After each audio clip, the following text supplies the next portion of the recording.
Here we go. Here we go. It's another episode of First 11. Yes, we delivered to you the black and red DC United in 11 minutes or less. With Bruce Murray, I'm Dave Johnson, and on this week's episode of First 11, it is Garrison Tubbs. Tubbs emerged last year as a valuable contributor to DC United, both as a starter and coming off the bench. And now, as he looks forward to this season, I don't think we're not in a rebuild situation. We're in a situation where we can win now. And the difference in our game plan for what we had last year, and comparing it to this year, it's one that I think us as a team are very confident in. And it's one we're fine tuning at the moment, and it's something we've been working very hard on this preseason. So I think it's definitely something that we'll be able to capitalize on in this season for sure. as you're coming through last year, it's a new environment, a new coach for everyone. You're probably trying to think, all right, how do I fit in, or what's my role going to be? Because you're coming from situations where if you got here, you had a lot of success. And in some cases, you were the man, so to speak, at your role. How has that worked out, and how do you see your role with DC United? Yeah, I mean, obviously, like you just mentioned, it's a weird situation when you always take the next step to the next level. Like you just said, I mean, I found a lot of success at Wake Forest in college, especially my senior year. So when you go from having all that success to kind of being the new guy on the block, it's obviously a much higher level. So there's questions about how your game will translate to the next level, and how you'll learn a new environment, new tactics, new coaching staff, new everything.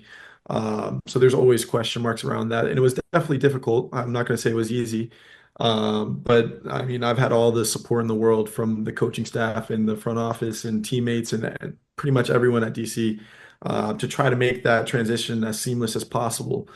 I feel like the coaching staff and my teammates as well have all the confidence in the world for me to be successful here, and that kind of helps that transition go a little bit smoother. For me last year, sitting up in the booth with Dave, every time you came in, you improved the game.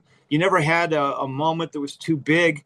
And I was an ACC guy, Clemson, obviously. And what's it like? I mean, when we were back in that conference, I mean, every game is like murder, right? It's a tough game, right? And so does that help you prep? Because you're going into games for red carded guys or guys that were, get injured, and you just went in and didn't put a foot wrong. So and obviously you're a MAC finalist, Herman Trophy, and all, a lot of success. But the fact that you could come in and do that, what do you put that down to?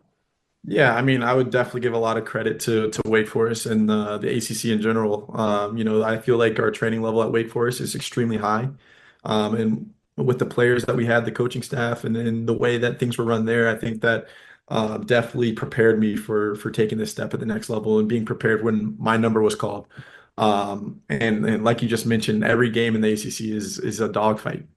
Everyone's giving you your best, even if the team's not at the top of the league, the conference. You're still going to get their best, and it's always a dogfight. So I think that definitely helped as well as like the training environment that we created. We always created a competitive training environment so that whenever anyone's number was called to step in, I felt like they should have been prepared for that moment. I think that definitely helped me as well. Giving away too many goals. We gave away too many goals last year. And red cards, gave a lot of red cards. Are those things that you guys are trying to tighten up, obviously, going into the season? How do you do that? For sure, for sure. That's definitely been a big talking point. I feel like us as a club, we've always prided ourselves, especially since I mean, at least since I've been here, on our defensive work rate. And we look at ourselves and we think, we create a lot of opportunities from defensive moments, winning the ball in the attacking half, turning over the opponents, and creating opportunities from there. But those moments where we get out of sync, or maybe a guy's pressing late, or whatever may be the case, how can we, I guess, get behind the ball and prevent dangerous opportunities for the opponent. I think that's been a big topic for us, and it will continue to be a big topic because when we're at the top of our game defensively, I think we are at the top of the league. You have a defense that can trigger an offense, as you just talked about. So that has to be exciting to be a part of that.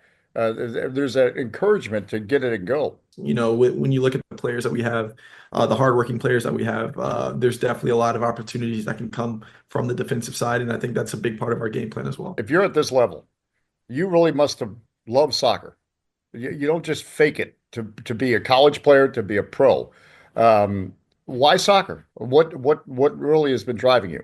Oh, that's a that's a loaded question there. I mean, when I was younger, I played soccer, I played baseball, and I also played basketball. My dad played baseball and basketball in college. My mom was a track star and a cheerleader. So for me personally, soccer was one of those sports that I kind of just hopped into when I was really young. I think I started when I was 4, right when I was able to join a league. And it's just something I enjoyed from that moment on. I got to an age where I needed to make a decision about the sport that I wanted to continue to play because of time constraints. And I had sat down with my parents and I told them, I just had the most fun playing footy. I enjoy it. I love having a ball at my feet at all times. I'd always be kicking some kind of ball around the kitchen, even if it wasn't a soccer ball. My mom would always get mad at me for that. It's just something I enjoyed. And then obviously there's the competitive aspect of it. I'm a competitor. I've always been a competitor, and I just find a lot of joy in competing on a daily basis. And soccer is my way of competing. I mean, personally, I find a lot of joy in teamwork. I find a lot of joy in working for one another, grinding with one another. I think it's something that, pushes you past your limits of or what you think your limits are. I mean, I've had a lot of moments in my short career thus far where I don't think I can go any further, but then I see my teammates going and pushing themselves, and it makes me want to push myself even further.